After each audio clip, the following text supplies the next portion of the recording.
अतिमिरान्धस्य ज्ञानाञ्जनशलाकया चक्षुरुन्मीलितं येन तस्मै श्रीगुरवे नमः।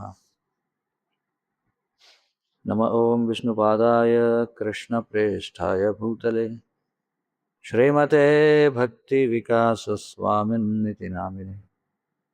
नम ॐ विष्णुपादाय कृष्णप्रेष्ठाय भूतले श्रीमते भक्तिवेदान्तस्वामिनिति नामिने। नमस्ते सारस्वते देवे गौरवाणी प्रचारिणे निर्विशेषशून्यवादी पाश्चात्यदेशतारिणे। जय श्री कृष्ण चैतन्य प्रभु नित्यानंद श्री अद्वैत गदाधर श्रीवासादि गौर भक्तवृंद। हरे कृष्ण कृष्ण कृष्ण हरे हरे, हरे राम राम राम हरे हरे। శ్రీ చాణక్య నీతి శాస్త్రం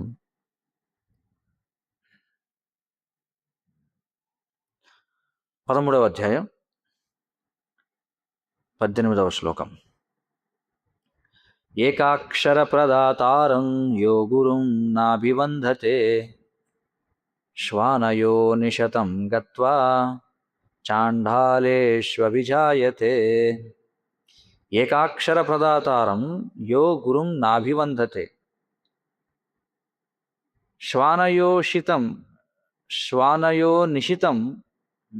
శ్వానయోనిశతం గత్వా చండాలేష్వభిజాయతే అని అన్నారు. మనకి చివరికి ఒక్క అక్షరాన్ని నేర్పేవాడినైనా సరే, అంటే ఒక్క అక్షరం యొక్క ప్రాముఖ్యత గురించి వివరించిన వాడినైనా సరే మనం పూజించాలి అని చెప్పుకుంటున్నారు. ఎవరైతే ఆ విధమైనటువంటి గురువుని గౌరవించడో వాడు 100 సార్లు కుక్కగా పుడతాడట. 100 సార్లు కుక్కగా పుట్టి చివరికి ఒక చాండాలునిగా పుడతాడట. చాండాలుడు అంటే కుక్క మాంసం తినేటువంటి వాడిగా. ఇక్కడ ఏమంటున్నారు, మన జీవితంలో ఒక్క అక్షరం యొక్క ప్రాముఖ్యత గురించి బోధించిన వాడినైనా సరే మనం పూజించాలి అని చెప్పుకుంటున్నారు. భాష్యంలో చెప్తున్నారు, భారతదేశంలో ఒక పురాతన నానుడి ఉందట. ఏమిటంటే, ఎవరైతే కృతజ్ఞతాహీనుడై ఉంటాడో, కృతజ్ఞతాహీనుడినే కృతజ్ఞత అంటారు. కృతజ్ఞుడు కృతజ్ఞుడు రెండు ఉన్నాయి. మరి ఎవరైతే కృతజ్ఞులో అంటే కృతజ్ఞతాహీనులో, వారు ఇంకా వేరే పాపాలు చేయాల్సిన అవసరం ఏముంది అసలు అని చెప్పి అంటున్నారు. అంటే అర్థం ఏమిటి? కృతజ్ఞత లేనివాడు ఇంక వేరే పాపాలు చేయాల్సిన అవసరం లేదట. ఎందుకంటే ఇంక అది చేస్తే చాలు, మిగతావి చేసినా చేయకపోయినట్టే. అది అంత గొప్ప పాపం అని అర్థం. మనుసంహిత చెబుతుంది కృతజ్ఞత లేమి గురించి. మనుసంహిత ఏం చెప్తుందంటే, గురుద్రోహి అంటే ఎవరైతే తన గురువు పట్ల కృతజ్ఞత కలిగి ఉండడో వాడు పెద్ద పెద్ద పురుగులుగా అతడు జన్మించాల్సి వస్తుందని చెప్పుకుంటున్నారు. అంటే పెద్ద పురుగుల జాతిలో పుడతాడట వాడు, ఎవరైతే గురువు పట్ల కృతజ్ఞత లేనటువంటి వాడు. 19వ శ్లోకం. యుగాంతే ప్రచలేన్మేరు కల్పాంతే సప్తసాగరా సాధవ ప్రతిపన్నార్థాన్న చలంతి కదాచన. యుగాంతే ప్రచలేన్మేరు కల్పాంతే సప్తసాగరా సాధవ ప్రతిపన్నార్థా న చలంతి కదాచన. యుగాంతంలో మేరు పర్వతం కదలవచ్చు, కల్పాంతంలో సప్తసాగరముల యొక్క నీరు కలతకు గురి కావచ్చు, కానీ సాధువు ఎన్నడూ కూడా ఆధ్యాత్మిక మార్గం నుండి చెలించడు అని చెప్పుకుంటున్నారు.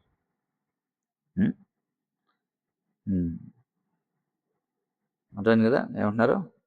యుగాంతంలో మేరు పర్వతమైనా కదలొచ్చు, కల్పాంతంలో సప్తసాగరంలో ఉన్నటువంటి నీరైనా అది కలతకు గురి కావచ్చు, కానీ సాధువు ఎన్నడూ కూడా ఆధ్యాత్మిక మార్గం నుండి వైదొలగడు అని చెప్పుకుంటున్నారు. భాష్యం. పూర్వం చర్చించినట్టుగా 4 యుగాలు ఉన్నాయి. ఏమిటవి? కలియుగము, ద్వాపరయుగము, త్రేతాయుగము, సత్యయుగము.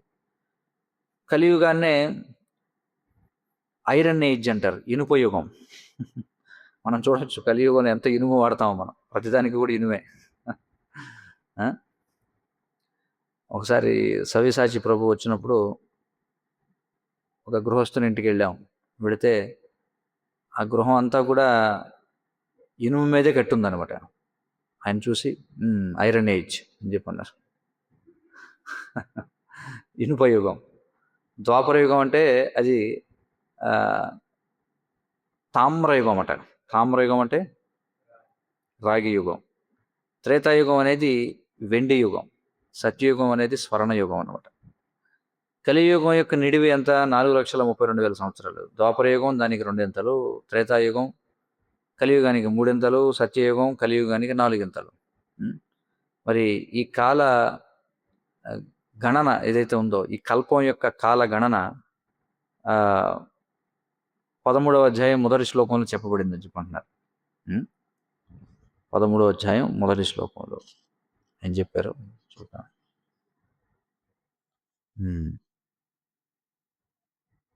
ముహూర్తమపి జీవేచ్ఛ నర శుక్లేన కర్మణ నా కల్పమపి కష్టేన లోకద్వయ విరోధిన అన్నారు. ఏమిటంటే మంగళప్రదమైనటువంటి కార్యాల్లో గనుక మనం ఖర్చు చేసినట్లయితే ఒక్క క్షణకాలం పాటు జీవించిన జీవితం విజయవంతం అవుతుంది. కానీ ఒక కల్ప పర్యంతం జీవించి 2 లోకాలకు కూడా దుఃఖాన్ని ఇచ్చినటువంటి వాడు ఎవడైతున్నాడో వాడిది నిరుపయోగమైన జీవితం అని చెప్పన్నారు. కాబట్టి ఇక్కడ చెప్తున్నారు, మరి స్థిరమైనటువంటి సాధువుని పరిగణించినంత వరకు కృష్ణుడు అర్జునుడికి వివరిస్తున్నాడు 2వ అధ్యాయం 69వ శ్లోకంలో. ఏమని వివరిస్తున్నాడు? ఆత్మ సంయమనము కలిగిన వారికి ఏదైతే మేల్కొనే సమయమో అది సకల జీవులకు రాత్రి. సకల జీవులకు ఏదైతే మేల్కొని ఉండే సమయం అంటే ఏదైతే పగటి సమయమో అది అంతర్ముఖుడైనటువంటి ఋషికి రాత్రి సమయము అని చెప్పబడింది. మరి సమస్త ప్రపంచము కూడా తన యొక్క కోరికలకు ఆసక్తులకు బలైపోవచ్చు, కానీ భక్తుడు మాత్రం ఆధ్యాత్మిక ఆనందంలో స్థిరంగా ఉంటాడు. భగవంతుని యొక్క పాదపద్మాలపై ధ్యానిస్తూ శుద్ధ భక్తుడు అతడు చలించకుండా ఉంటాడు. ఎందుకంటే అతడు దివ్యమైనటువంటి చైతన్యంలో మునిగి ఉంటాడు కాబట్టి అన్నారు. 20వ శ్లోకం. పృథివ్యాం 3 రత్నాని జలమన్నం సుభాషితం మూఢైః పాషాణ కంఠేషు రత్న సంజ్ఞా విధీయతే. చూడండి, పృథివ్యాం 3 రత్నాని జలం అన్నం సుభాషితం మూఢైః పాషాణఖండేషు రత్న సంజ్ఞా విధీయతే అన్నారు. భూమిపై 3 రత్నాలు ఉన్నాయట. ఏమిటవి? నీరు, ఆహారము, మంచి మాటలు. ఈ 3 కూడా భూమిపై రత్నాలుగా చెప్పబడ్డారు.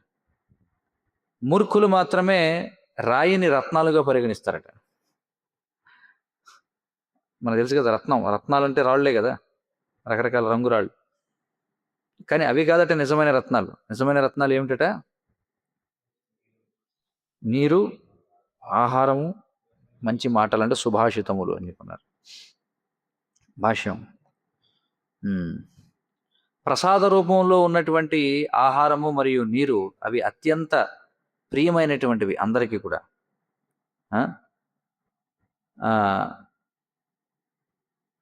కానీ అన్నిటికంటే అత్యంత ప్రియమైనటువంటి వాక్కులు ఏమిటట అంటే పూర్ణ పురుషోత్తమ భగవాను కీర్తించేటువంటి వాక్కులే అత్యంత ప్రియమైనటువంటి వాక్కులు.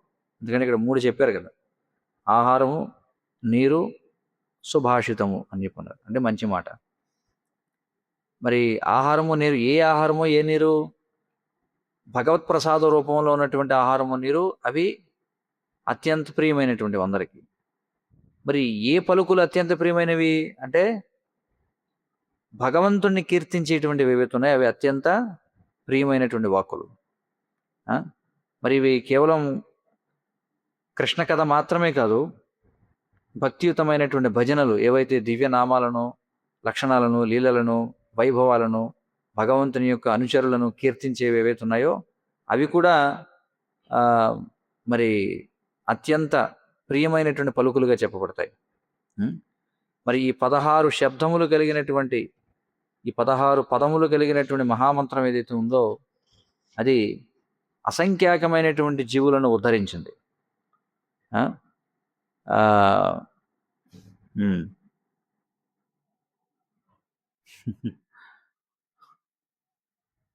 మరి ఈ 16 పదములు కలిగినటువంటి మహామంత్రం ఏదైతే ఉందో ఇది అసంఖ్యాకమైనటువంటి జీవులను ఉద్ధరించింది. కానీ ఈ కోహినూరు వజ్రం ఏదైతే ఉందో అది కనీసం దానిని ధరించిన వాడిని కూడా ఉద్ధరించలేదని చెప్పంటున్నారు. అది ఊరికే బరువు తప్ప ఇంకేం లేదని చెప్పంటున్నారు. ఎందుకంటే అది ధరించిన వాడిని కూడా ఉద్ధరించలేదు కాబట్టి. దీనితో 13వ అధ్యాయం ముగిసింది. 14వ అధ్యాయం మొదటి శ్లోకం. ఆత్మాపరాధవృక్షస్య ఫలాన్యేతాని దేహినాం దారిద్ర్య రోగదుఃఖాని బంధనవ్యసనాని చ. ఆత్మాపరాధవృక్షస్య, చూడండి, ఆత్మాపరాధవృక్షస్య ఫలాన్యేతాని దేహినాం దారిద్ర్య రోగ దుఃఖాన్ని బంధన వ్యసనాని చ అని చెప్పుకుంటున్నారు. చూడండి, పేదరికము, వ్యాధి, దుఃఖము, బందీ జీవితం అంటే బందీ అవ్వడం, అలాగే ఇతర కష్టాలు ఏవైతున్నాయో ఇవన్నీ కూడా మనం చేసుకునేటువంటి స్వయంకృతాపరాధం అనే వృక్షం నుండి పుట్టిన ఫలాలు అని చెప్పుకుంటున్నారు. అర్థమైంది కదా?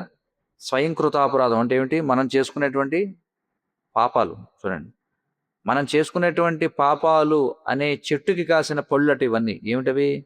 పేదరికము, వ్యాధి, దుఃఖము, బంధజీవనం అంటే బద్ధ జీవనం, అలాగే ఇతర దుఃఖాలు ఏవైతున్నాయి ఇవన్నీ కూడా మనం చేసుకునేటువంటి పాపాలు అనే చెట్టు యొక్క పళ్ళు అని చెప్పుకుంటున్నారు భాష్యం.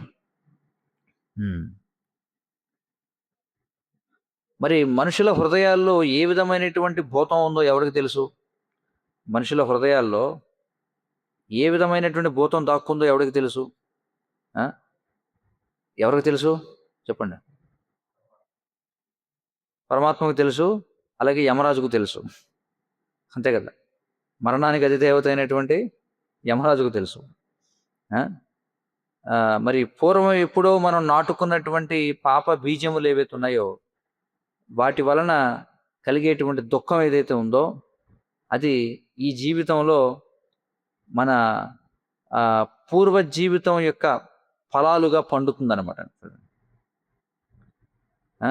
అంటే ఎప్పుడో మనం చేసుకున్నటువంటి పాప బీజాలు ఏవైతున్నాయి, మనం ఎప్పుడో చేసుకున్నటువంటి పాపాల యొక్క బీజాలు అవి ఏం చేస్తాయి?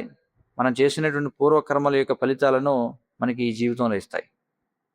యమరాజు తన దూతలతో చెప్తున్నాడు ఏమిటంటే, నా ప్రియమైన సేవకులారా, నా దగ్గరికి ఎలాంటి పాపాత్ములను తీసుకొస్తారంటే, ఎవరి నాలుకలైతే భగవంతుని యొక్క దివ్యనామాలను కీర్తించవు, అంటే ఎవరైతే తమ నాలుకలను భగవంతుని యొక్క దివ్యనామాలను గుణాలను అంటే శ్రీకృష్ణుని యొక్క దివ్యనామాలను గుణాలను కీర్తించడానికి వినియోగించరో అలాంటి వారిని నా దగ్గర తీసుకురండి. ఎవరి హృదయాలైతే శ్రీకృష్ణుని యొక్క పాదపద్మాలను ఒక్కసారి కూడా స్మరించవో అలాంటి వారిని దగ్గర తీసుకురండి. ఎవరి తలలైతే ఒక్కసారి కూడా శ్రీకృష్ణుని ముందు ప్రణమిల్లవో అలాంటి వారిని నా దగ్గర తీసుకురండి. ఎవరైతే విష్ణువు కోసం ఎలాంటి కార్యాలు చేయరో అలాంటి వారిని నా దగ్గర తీసుకురండి. ఎందుకంటే మానవ జీవితంలో చేయాల్సిన ఏకైక కార్యకలాపాలు ఏమిటి? విష్ణువు కోసం చేయాల్సినటువంటి అవి చేయని వారిని నా దగ్గర తీసుకురండి.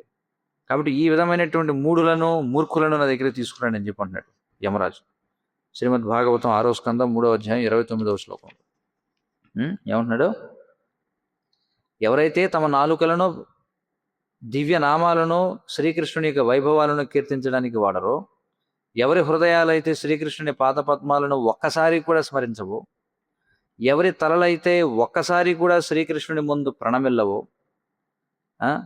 అలాంటి వారిని నా దగ్గర తీసుకురండి. అలాగే ఎవరిని నా దగ్గరికి పంపాలంటే మీరు ఎవరైతే మానవ జీవిత ఏకైక కర్తవ్యమైనటువంటి యజ్ఞములు అంటే విష్ణు కర్మలను చేరో అలాంటి వారిని నా దగ్గర తీసుకురండి. అలాంటి మూర్ఖులను విధవలను నా దగ్గర తీసుకురండి అని చెప్పుకుంటున్నాడు యమరాజు. 2వ శ్లోకం. పునర్విత్తం పునర్మిత్రం పునర్భార్య పునర్మహి ఏతత్సర్వం పునర్లభ్యం న శరీరం పునః పునః. చూడండి, పునర్విత్తం పునర్మిత్రం పునర్భార్య పునర్మహి ఏతత్సర్వం పునర్లభ్యం న శరీరం పునః పునః. ఏమంటున్నాడు? విత్తము అంటే ఏమిటి అర్థం? సంపద. సంపద, స్నేహితులు, భార్య, భూమి ఒకవేళ మనం కోల్పోయినా వాటిని మళ్ళీ తిరిగి పొందొచ్చు. కానీ ఒకసారి ఈ శరీరం పోయిందంటే మళ్ళీ ఈ శరీరాన్ని మళ్ళీ తిరిగి పొందలేమంట. భాష్యం చెప్తున్నాడు. ఏది మరి అత్యంత విలువైనది? ఈ శరీరానికి సంబంధించిన ఆస్తులా లేక ఈ శరీరమే విలువైందా అని చెప్పంటున్నారు. ఏది విలువైంది? శరీరానికి సంబంధించిన ఆస్తులా, శరీరమే విలువైందా? రెండిట్లో శరీరమే విలువైంది. మరి అసలు విజ్ఞానం అనేది ఎక్కడ ప్రారంభమవుతుందట అంటే మనం ఈ శరీరం కాదు అని అర్థం చేసుకోవడం నుండి విజ్ఞానం ప్రారంభమవుతుంది.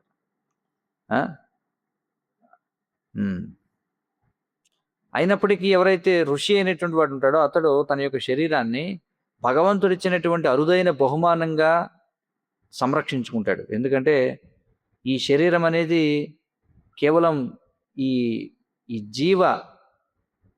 జీవుడు అనేటువంటి రేణువు ఉన్న మందిరం మాత్రమే కాదు, ఇది పరమాత్మ అంటే విష్ణువు యొక్క దేవాలయం కూడా. ఎందుకంటే విష్ణువు పరమాత్మగా ఈ శరీరంలో, హృదయంలో నివసిస్తున్నాడు కాబట్టి. అదవుతుంది కదా. కాబట్టి ఋషులైన వాళ్ళు ఈ శరీరాన్ని చాలా జాగ్రత్తగా చూసుకుంటారట.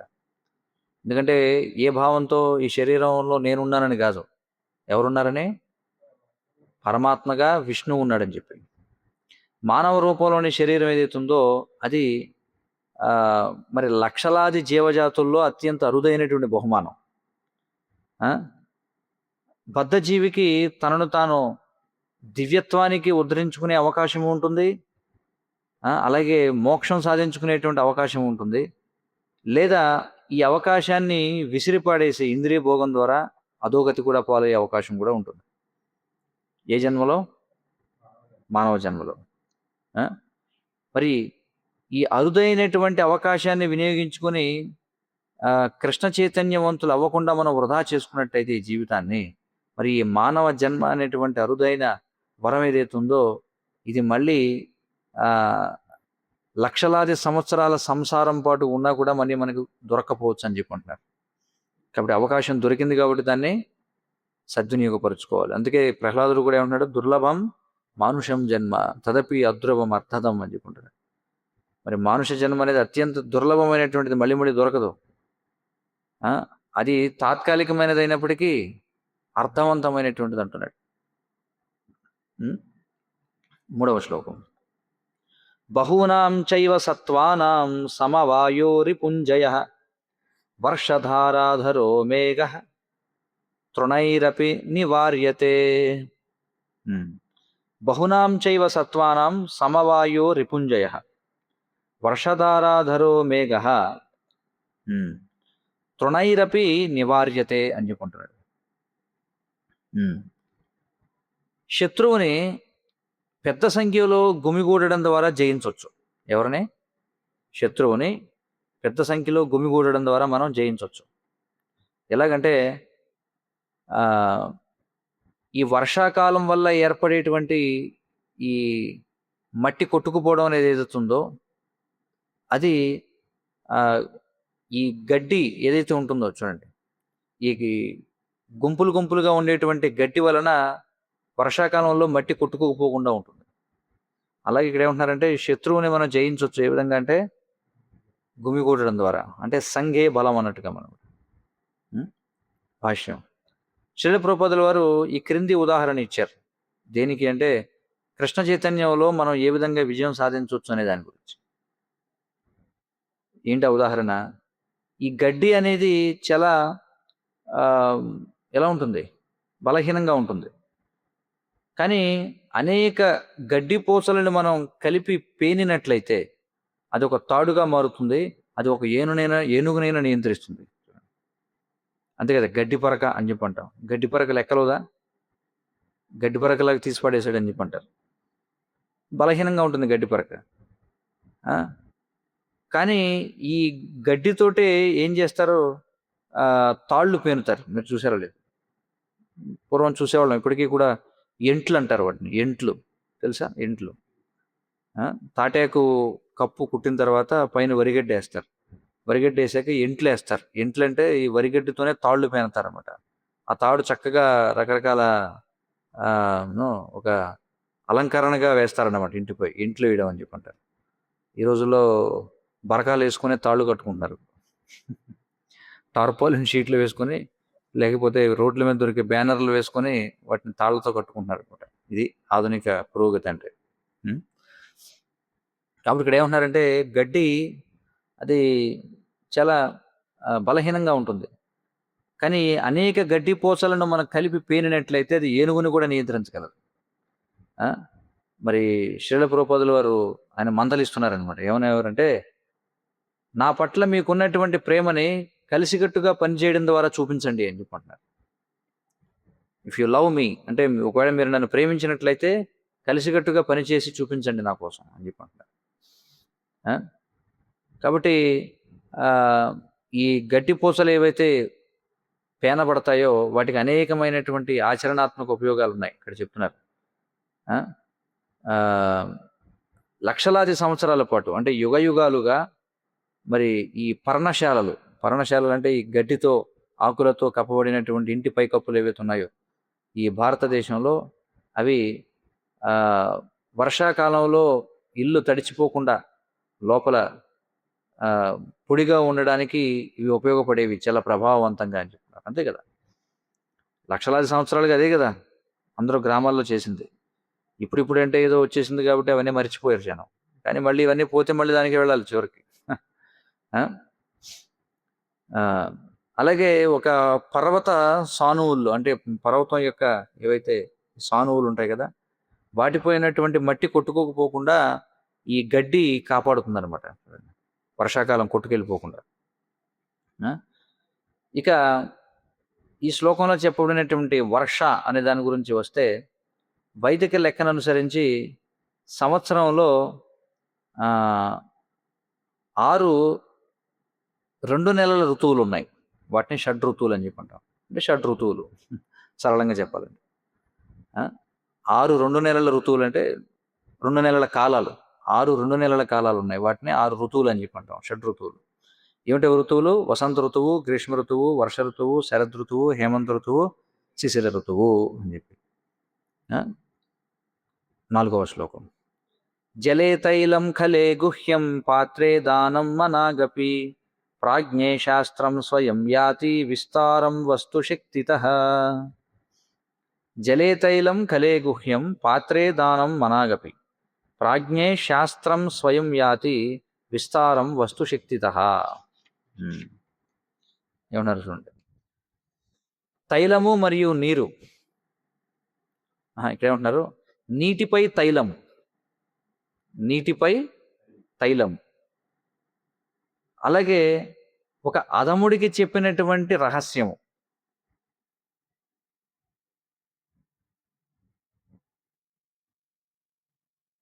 పాత్రుడైన వాడికి ఇచ్చినటువంటి బహుమానం, తెలివైన వాడికి ఇవ్వబడిన శాస్త్ర నిర్దేశాలు, ఇవన్నీ కూడా తమ యొక్క స్వభావాన్ని అనుసరించి విస్తరించే లక్షణాన్ని కలిగి ఉంటాయి.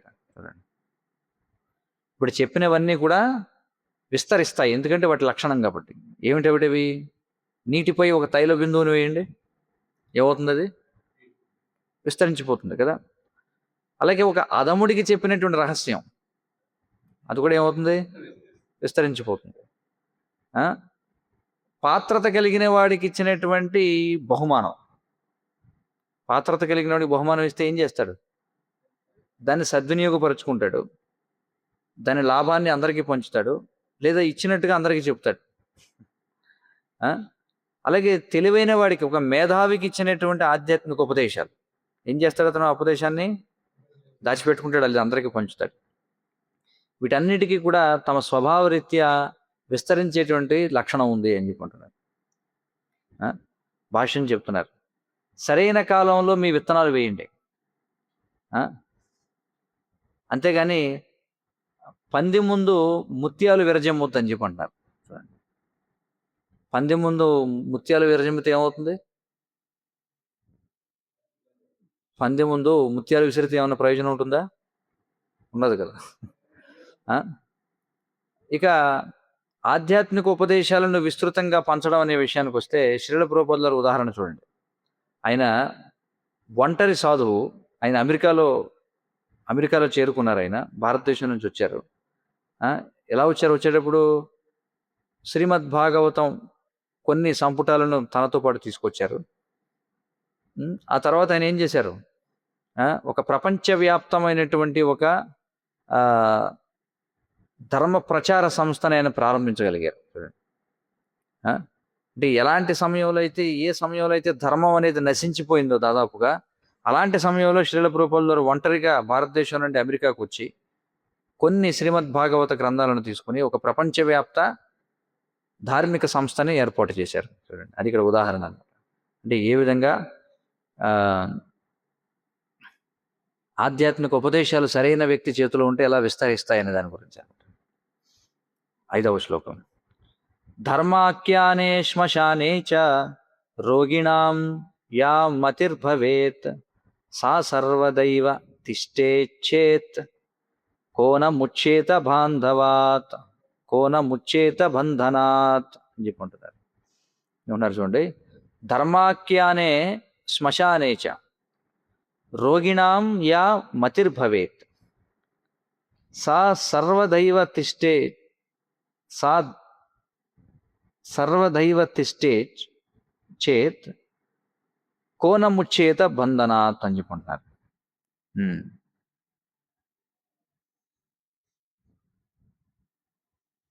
చూడండి, ఇక్కడ ఏమంటున్నారు.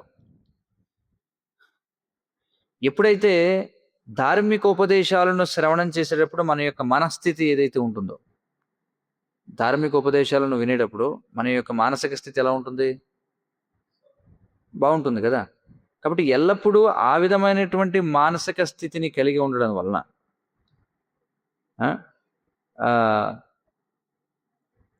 శ్మశానంలో అయినా కావచ్చు, దుఃఖంలో అయినా కావచ్చు, మోక్షాన్ని ఖచ్చితంగా సాధించవచ్చు అని చెప్పి అంటున్నారు. అంటే ఒకవేళ ఎల్లప్పుడూ మనం ఆ విధమైనటువంటి మానసిక స్థితిని కలిగి ఉంటే, ఎలాంటి మానసిక స్థితి అంటే ధార్మిక ఉపదేశాలు వినేటప్పుడు మన యొక్క మానసిక స్థితి ఎలా ఉంటుందో అలాంటి మానసిక స్థితిని మనం కలిగి ఉన్నట్లయితే, శ్మశానంలో కూడా అలా కలిగి ఉన్నట్లయితే, అలాగే రోగం వచ్చినప్పుడు కూడా మనం ఆ విధమైనటువంటి మానసిక స్థితిని కలిగి ఉండగలిగితే అప్పుడు మోక్షం సాధించలేని వారు ఎవరుంటారని చెప్పుకుంటున్నారు భాష్యం. కొన్నిసార్లు బౌద్ధ భిక్షువులను శ్మశానాలకు పంపిస్తారట తపస్సు చేయమని చెప్పి, ఈ శ్లోకంలో చెప్పినట్టుగా. ఎందుకోసం అంటే ఆ విధమైనటువంటి ఆలోచనలను మనసులో ఉంచుకోవడం కోసం అనమాట. మరి ఏ వైష్ణవుడైతే అత్యున్నతమైనటువంటి కృష్ణ కథలో నిమగ్నమై ఉంటాడో అతడికి సహజంగానే ఈ లౌకిక జీవితం యొక్క ఈ తాత్కాలికత గురించి సాక్షాత్కారం సహజంగానే వస్తుందని చెప్పి అంటున్నారు. అంటే ప్రత్యేకించి వైరాగ్యం కోసం మనం ఎక్కడికో శ్మశానాలకు వెళ్ళి చూడాల్సిన అవసరం లేదన్నమాట.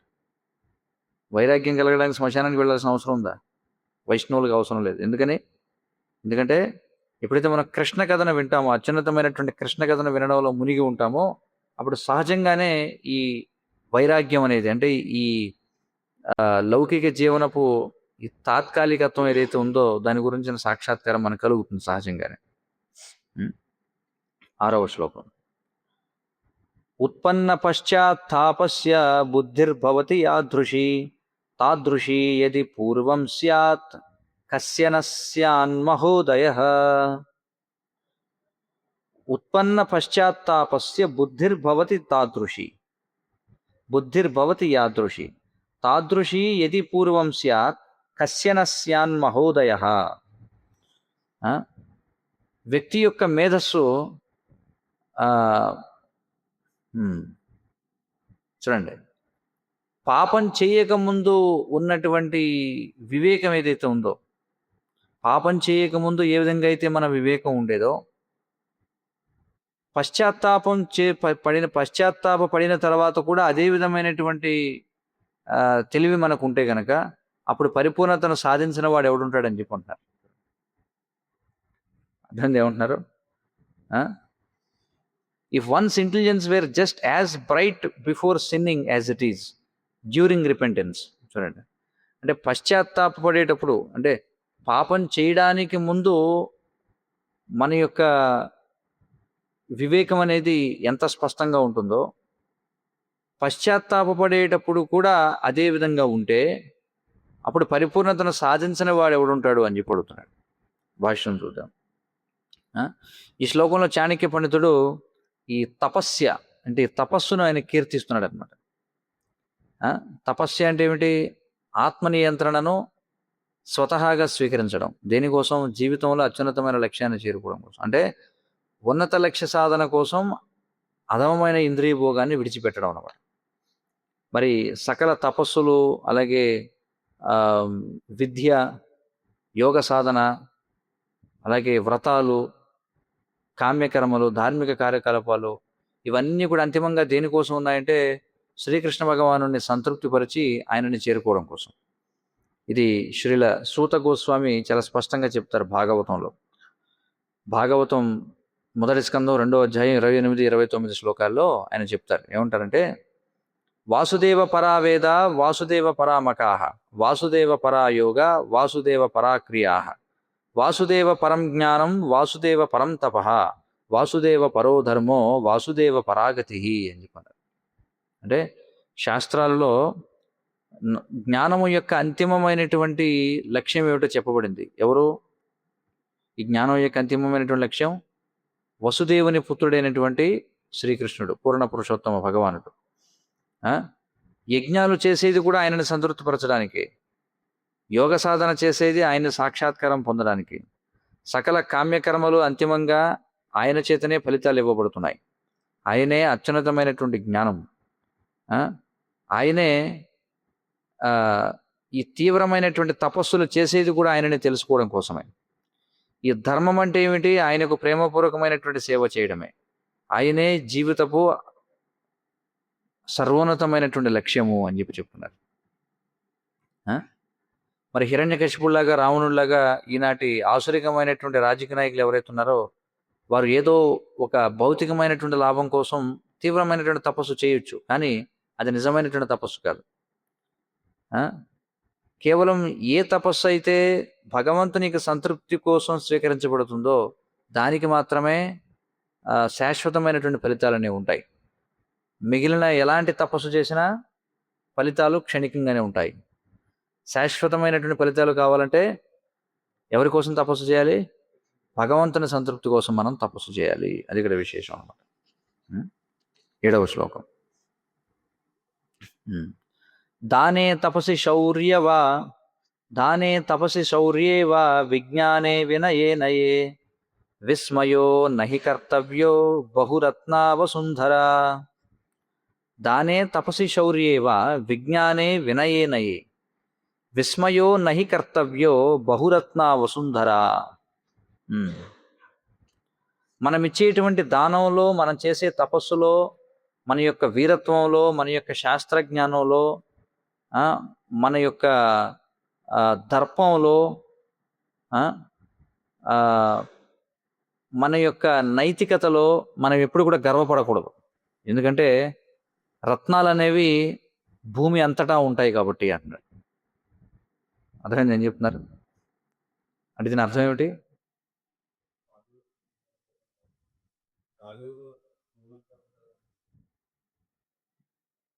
అర్థమైంది ఏమన్నాడు ఇక్కడ? చూడండి, మళ్ళీ చెప్తున్నాను. మనం చేసేటువంటి దానంలో కానీ, తపస్సులో కానీ, వీరత్వంలో కానీ, శాస్త్రజ్ఞానంలో కానీ, అలాగే మన యొక్క దర్పంలో కానీ, అంటే మన యొక్క వినయంలో కానీ, దర్పం కాదు, క్షమించాలి, మన యొక్క వినయంలో కానీ, లేదా మన యొక్క నైతికతలో కానీ మనం ఎప్పుడూ కూడా గర్వపడకూడదు. ఎందుకంటే ఈ భూమి యందు అనేక రత్నాలు ఉన్నాయి కాబట్టి అన్నాడు. అంటే దాని అర్థం ఏమిటి? అది ఇలాంటి వాళ్ళు చాలామంది ఉన్నారు కాబట్టి నేనే చాలా గొప్పవాడిని అనుకుని ఎప్పుడు కూడా అనుకోకూడదు అని చెప్పున్నారు. అయింది కదా. కాబట్టి మనం ఏదైతే చేయగలుగుతున్నామో అది మనకంటే మెరుగ్గా చేయగలిగిన వాళ్ళు ఎప్పుడూ ఉంటారు అని తెలిసినప్పుడు మనం గర్వపడాల్సిన అవసరం ఏముంది అని చెప్పుకుంటున్నారు. ఏదైనా సరే అది దానం ఇవ్వడం కావచ్చు, తపస్సు కావచ్చు, లేదా శౌర్యం కావచ్చు, లేదా శాస్త్రజ్ఞానం కావచ్చు, వినయం కావచ్చు, లేదా నీతి కావచ్చు. ఇవన్నీ మనకంటే బాగా చేసేవాళ్ళు ఎప్పుడూ ఉంటారు. మరి మనం ఇంకేం గర్వపడాల్సిన అవసరం ఏముంది? మరి దీనికి ఈ శ్లోకానికి చక్కటి ఉదాహరణ ఎవరట అంటే శ్రీల ప్రభుపాదుల వారు. శ్రీల ప్రభుపాదుల వారు ఆయన తన స్వదేశంలో ఏ విధమైనటువంటి రత్నాలను కనుగొనలేకపోయారు. అందుకే ఆయన ఏం చేశారు? తన విశ్వాసం అనేటువంటి పార పట్టుకొని పాశ్చాత్య తీరాలలో రత్నాలను వెలికి తీయడానికి వెళ్ళారట. చూడండి ఇక్కడ ఎలా వివరించారు. ఆయన ఉన్న ప్రదేశంలో రత్నాలు దొరకలేదు ఆయనకి. కాబట్టి ఆయన ఏమనుకున్నారు?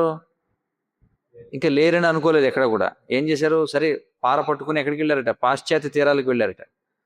అక్కడ తవ్వి చూద్దాం రత్నాలు దొరుకుతాయని చెప్పి. అక్కడ ఏం చేశారట? పాశ్చాత్య తీరాలకు వెళ్ళి ఆయన బొగ్గుని వజ్రాలుగా మార్చారట. తర్వాత వాటిని మెరుగు పెట్టారట, రత్నాలుగా మారాయట ఇప్పుడు అవన్నీ కూడా. ఇక నైతిక మరియు ఆధ్యాత్మిక ఆస్తులను రక్షించుకోవడం విషయానికి వస్తే ఈ శ్లోకంలో చెప్పినట్టుగా భక్తుడు నిరంతరము వినయాన్ని పెంపొందించుకుంటాడు. ఎందుకంటే అతడికి బాగా తెలుసు అతను ఏదైతే కలిగి ఉన్నాడో అది ఏ క్షణంలోనైనా సరే తాను కోల్పోవచ్చు అనేటువంటి విషయం తెలిసి. అర్థమవుతుంది కదా? మనం గర్వపడవచ్చు, కానీ ఒక్క క్షణంలో అన్నీ కూడా నశించిపోవచ్చు.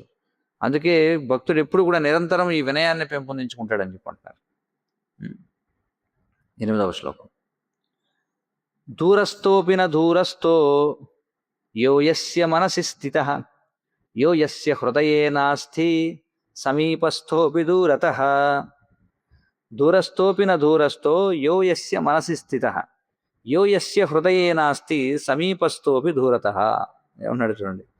ఎవరైతే మన మనసులో నివసిస్తారో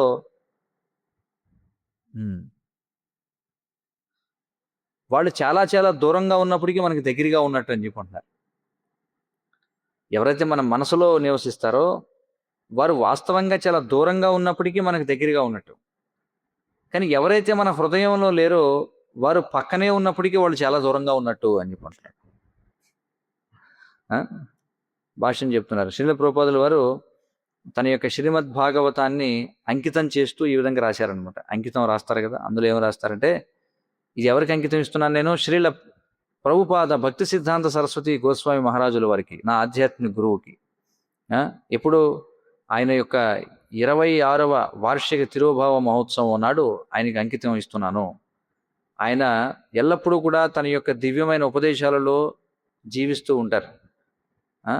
ఆయన ఉపదేశాల రూపంలో ఎల్లప్పుడూ కూడా నివసిస్తూ ఉంటారు. మరి అనుచరుడు ఎల్లప్పుడూ ఆయనతో నివసిస్తాడు అని చెప్పి రాశారనమాట.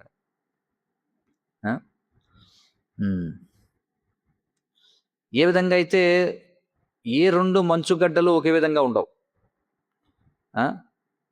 అలాగే ప్రతి వ్యక్తి కూడా విలక్షణమైనటువంటి వాడు.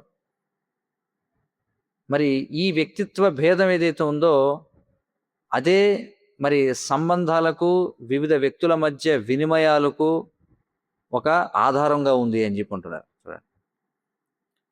ఎందుకు మనం అవతల వారితో వ్యవహరిస్తాం, లేకపోతే అవతల వారితో మనం ఎందుకైనా సంబంధాలు పెట్టుకుంటామంటే ఈ ఇద్దరు వ్యక్తులు కూడా ఒకే విధంగా ఉంటారు కాబట్టి.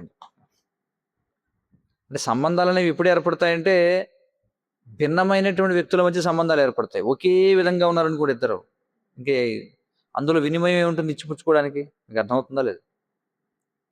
ఇద్దరు వ్యక్తులు ఒకే విధంగా ఉంటే వాళ్ళిద్దరి మధ్య ఇచ్చిపుచ్చుకోవడానికి ఏముంటుంది? అసలు ఏముండదు. కాబట్టి సంబంధాలు అనేవి ఏర్పడాలంటే, వ్యవహారం అనేది జరగాలంటే భిన్నమైనటువంటి వ్యక్తిత్వాలు ఉండాలి. అలా భిన్నమైన వ్యక్తిత్వాలు ఉన్నాయి కాబట్టే ఈ సంబంధాలు అనేవి, వినిమయాలు అనేవి జరుగుతూ ఉన్నాయి. మరి శరీరాన్ని మనం వదిలేసినప్పుడు కూడా ఈ వ్యక్తిత్వం అనేది నాశనం కాదు. ఇంకా చెప్పాలంటే ప్రతి భౌతిక శరీరం యొక్క వైవిధ్యం ఏదైతే ఉందో, ప్రతి భౌతిక శరీరం యొక్క విలక్షణత ఏదైతే ఉందో అది దేని వలన వస్తుంది అంటే అది ఆ జీవి యొక్క చూడండి, indeed the uniqueness of each material body is due to its having reflected its material identity and characteristics from the individual soul housed within. Yes. చూడండి, లోపల నివసిస్తున్నటువంటి వ్యక్తిగత ఆత్మ ఏదైతే ఉందో దాని యొక్క లక్షణాలే ఏం చేస్తాయి, ఒక భౌతిక అస్తిత్వంగా ప్రతిబింబిస్తాయి. అంటే దీని అర్థం ఏమిటి? ఎందుకని ఇన్ని రకాల జీవులు ఉన్నాయి సృష్టిలో? ఎందుకంటే అన్ని రకాల చైతన్యములు కలిగినటువంటి జీవులు ఉన్నారు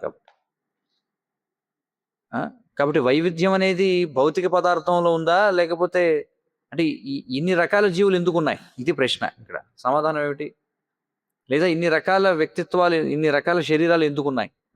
ఎందుకంటే అన్ని రకాల వ్యక్తులు ఉన్నారు కాబట్టి. వ్యక్తిత్వంలో ఉన్నటువంటి వైవిధ్యమే భౌతిక భేదంలాగా బయటకు వస్తుంది, అది ఇక్కడ చెప్తున్నారు. కాబట్టి ప్రతి జీవి కూడా, మనం భౌతికంగా చూసినా లేదా ఆధ్యాత్మికంగా చూసినా, ప్రతి జీవి మరొక జీవి నుండి భిన్నమైనటువంటి వాళ్ళే. కానీ ఈ భిన్నమైనటువంటి జీవులన్నీ కూడా ఎక్కడి నుంచి వచ్చాయి? పరమోన్నత వ్యక్తి అయినటువంటి శ్రీకృష్ణుడి నుంచి వచ్చాయి. అందుచేత ప్రతి భక్తుని యొక్క సంబంధం ఏదైతే ఉందో కృష్ణుడితో, అది విలక్షణమైనది. చూడండి, ఇన్ని అసంఖ్యాకమైనటువంటి జీవులున్నా, ఇన్ని అసంఖ్యాకమైనటువంటి జీవులు కృష్ణుడితో అసంఖ్యాకమైనటువంటి సంబంధాలను కలిగి ఉన్నారు. అసంఖ్యాకమైన రకాల్లో ఉన్నాయన్నమాట. చూడండి, మరి కృష్ణుడు ఒక అభక్తుడి నుండి కొన్ని కోట్లాది కాంతి సంవత్సరాల దూరంలో ఉండొచ్చు, కొన్ని వందల కోట్ల కాంతి సంవత్సరాల దూరంలో ఉండొచ్చు అభక్తుడి నుండి. కానీ ఎవరైతే అదృష్టవంతులు ఎవరైతే ఉంటారో, ఎవరైతే ప్రేమపూర్వకమైనటువంటి వినిమయం అంటే ఏమిటి, సేవ చేయడం ద్వారా ప్రేమపూర్వక వినిమయంతో సంబంధాలు ఏర్పాటు చేసుకుంటారు భగవంతుడితో, వాళ్ళకి మాత్రం చాలా దగ్గరగా ఉంటాడు భగవంతుడు. ఎందుకంటే అలాంటి వారికి వారి యొక్క హృదయాల్లో, మనసుల్లో ఎల్లప్పటికీ ఉంటాడు కాబట్టి. మరి కృష్ణుడు దూరంగా ఉన్నా ఎవరికి దూరంగా ఉంటాడు కృష్ణుడు? అవిశ్వాసులకు దూరంగా ఉంటాడు. కానీ భక్తునికి కృష్ణుడి కంటే దగ్గరైన వాడు మరొకడు లేడని చెప్పి అంటాడు. అర్థమవుతుంది కదా? ఎందుకని భక్తుడికి ఇప్పుడు కృష్ణుడి సమీపంలో ఉంటాడు? ఎందుకంటే భక్తుడు ఎల్లప్పుడూ కూడా కృష్ణుడిని స్మరిస్తూ ఉంటాడు కాబట్టి కృష్ణుడు చాలా దగ్గరగా ఉంటాడు, చాలా దూరంగా ఉండేవాడు అయినప్పటికీ కూడా అదే విషయం. కానీ అభక్తులు ఎవరైతే ఉన్నారో వారి హృదయాల్లోనే ఉన్నాడు కృష్ణుడు, కానీ వాళ్ళకి చాలా దూరంగా ఉన్నట్టు అనమాట. కొన్ని వందల కోట్ల కాంతి సంవత్సరాల దూరంగా ఉన్నాడట. చూడండి వాళ్ళకి. 9వ శ్లోకం, యస్మాచ్చ ప్రియమిచ్చేతు తస్య బ్రూయాత్ సదా ప్రియం వ్యాధో మృగవధం కర్తుం గీతం గాయతి సుస్వరం. యస్మాచ్చ ప్రియమిచ్చేతు తస్య బ్రూయాత్ సదా ప్రియం వ్యాధో మృగవధం కర్తుం గీతం గాయతి సుస్వరం అని చెప్పుకుంటున్నాడు.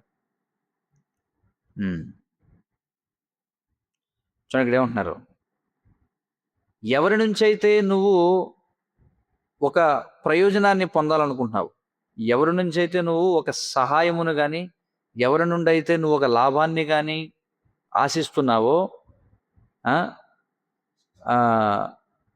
వారికి ఏదైతే ప్రియమైనదో అది మాట్లాడు వాళ్ళతో. అర్థమవుతుంది కదా? ఒక దగ్గర నుంచి నువ్వు లాభాన్ని పొందాలనుకుంటున్నావు, ప్రయోజనాన్ని పొందాలనుకుంటున్నావు, ఏదో ఆశిస్తున్నావు నువ్వు, అప్పుడు వారికి ఏదైతే ప్రియమైనదో అదే మాట్లాడు. ఏ విధంగానట అంటే, ఒక జింకను వేటాడడం కోసం వేటగాడు మధురంగా పాడినట్లుగానట. చూడండి, జింకను వేటాడడం కోసం వేటగాడు ఏం చేస్తాడు, చాలా మధురంగా పాడతాడు. అంటే దాని యొక్క మురళిపై చక్కగా వాయిస్తాడు అనమాట. అది వెంటనే ఏం చేస్తుంది, చెవులు ఇలా అప్పగించి వింటూ ఉంటుంది అనమాట. దగ్గరికి వెళ్ళి ఏం చేస్తాడు, బాణం వేసి కొట్టి పట్టుకుంటాడు. చూడండి, భాష అని చెప్తున్నారు. మరి సత్యం అనేది ఒక బాణం వలె చాలా చురుగ్గా ఉండొచ్చు. చూడండి, బాణం ఎలా ఉంటుంది, సూదిగా. నిజం అనేది అలా ఉంటుంది, బాణం వలె సూదిగా ఉంటుంది. కానీ ఎవరైతే నీతి శాస్త్రంలో నిపుణులైన వారు ఉన్నారో వారు అలాంటి సూది అయినటువంటి బాణాన్ని కూడా చాలా ప్రియముగా అందిస్తారట. చూడండి, అంత సూదిగా ఉంటుంది గుచ్చుకునేలాగా. కానీ నీతి శాస్త్రం తెలిసిన వాళ్ళు ఏం చేస్తారు, నీతి శాస్త్రంలో నిపుణులైన వాళ్ళు దాన్ని చాలా రుచికరంగా అందిస్తారట. ఉమ్.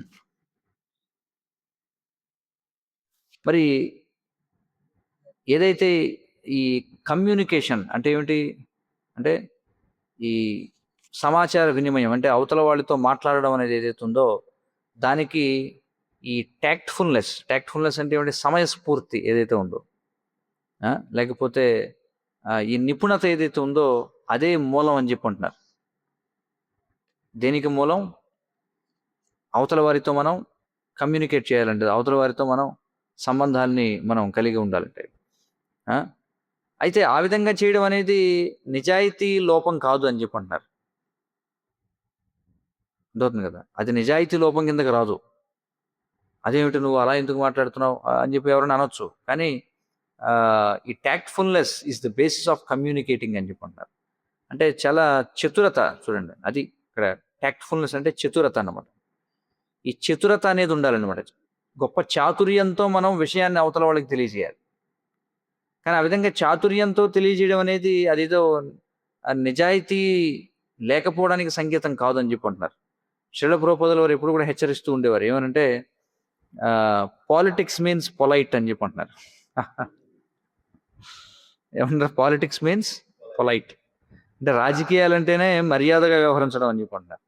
ఎలాగంటే courteous implies manners of the court అని చెప్పి అంటారు. ఇది ఇంగ్లీష్ పదాలు అనమాట, తెలుగులో అర్థం కాకపోవచ్చు. బట్ రాజకీయం అంటేనే రాజనీతిజ్ఞత అని. పాలిటిక్స్ అనే ఇంగ్లీష్ పదంలోనే పొలైట్ అనేటువంటి పదం ఉందన్నమాట, అంటే మర్యాదగా వ్యవహరించడం. అలాగే కర్టియస్ అని చెప్పి అంటాం. కర్టియస్ అంటే అందులోనే కోర్ట్ అనేటువంటి వ్యవహారం, అంటే ఒక న్యాయస్థానంలో ఎలా వ్యవహరించాలి దాని నుంచి కర్టియస్ అనేటువంటి పదం వచ్చిందనమాట. అది ఇక్కడ విషయం. 10వ శ్లోకం. అత్యాసన్న వినాశాయ దూరస్థాన ఫలప్రద సేవ్యతాం మధ్యభాగేన రాజవహ్ని గురు స్త్రియ. అత్యాసన్న వినాశాయ దూరస్థాన ఫలప్రద సేవ్యతాం మధ్యభాగేన రాజవహ్ని గురు స్త్రియ అని చెప్పుకుంటున్నారు. ఎవరెవరితో అతి చనువు ఉండకూడదు ఇక్కడ చెప్తున్నారు. అంటే ఇప్పుడు చెప్పబోయే వారితో అతి చనువుగా ఉంటే అది మన నాశనానికి దారితీస్తుందట. ఎవరితో? రాజుతోటి, అగ్నితోటి, గురువుతోటి, అలాగే స్త్రీతోటి. చూడండి, రాజవహ్ని గురు స్త్రియ. రాజు, అగ్ని, గురువు, స్త్రీ, ఈ నలుగురితో అతి చనువు నాశనానికి దారితీస్తుందని చెప్పి అంటున్నారు.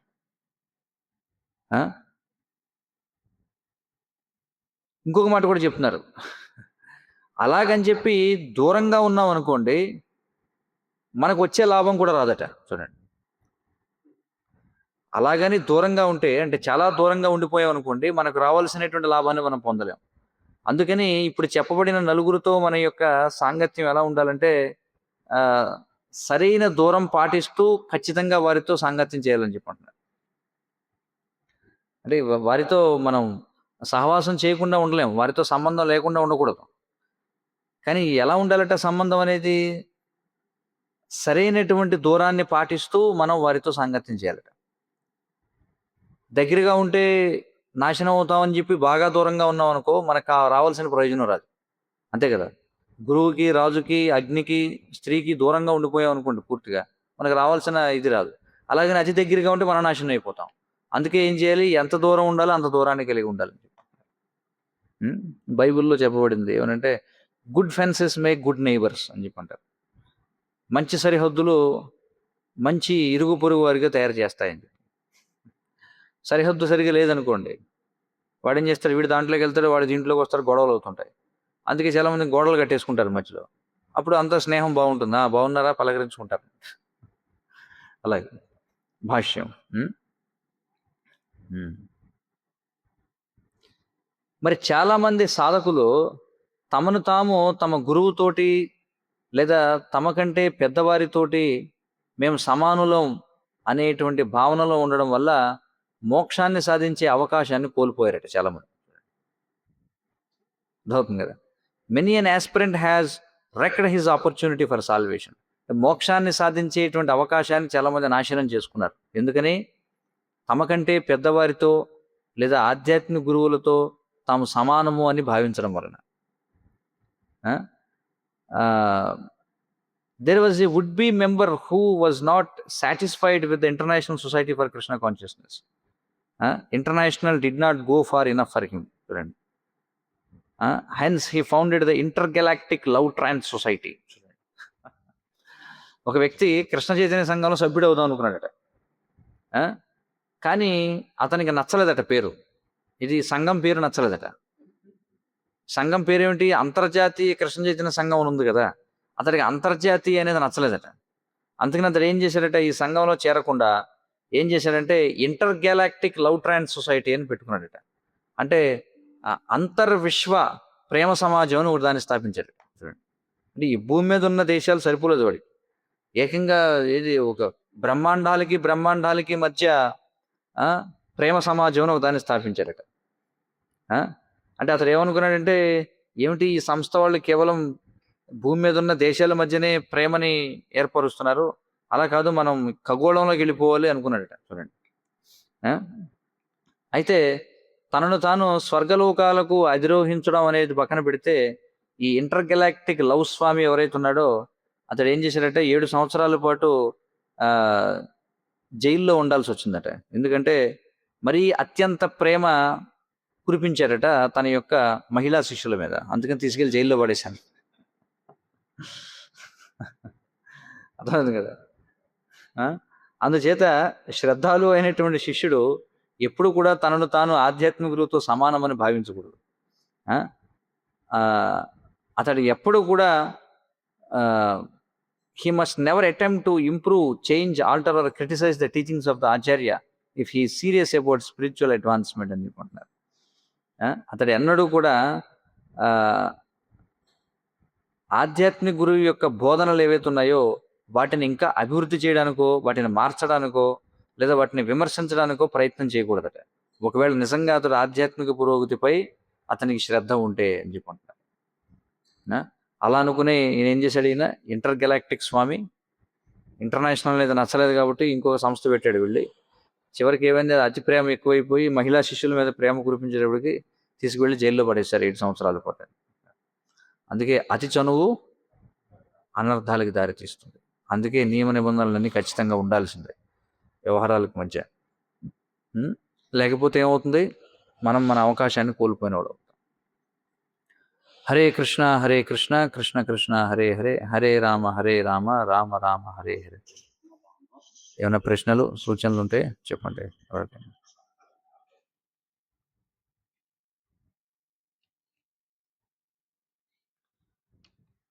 హరే కృష్ణ. శ్రీ చాణక్య నీతి శాస్త్రం కీ జై.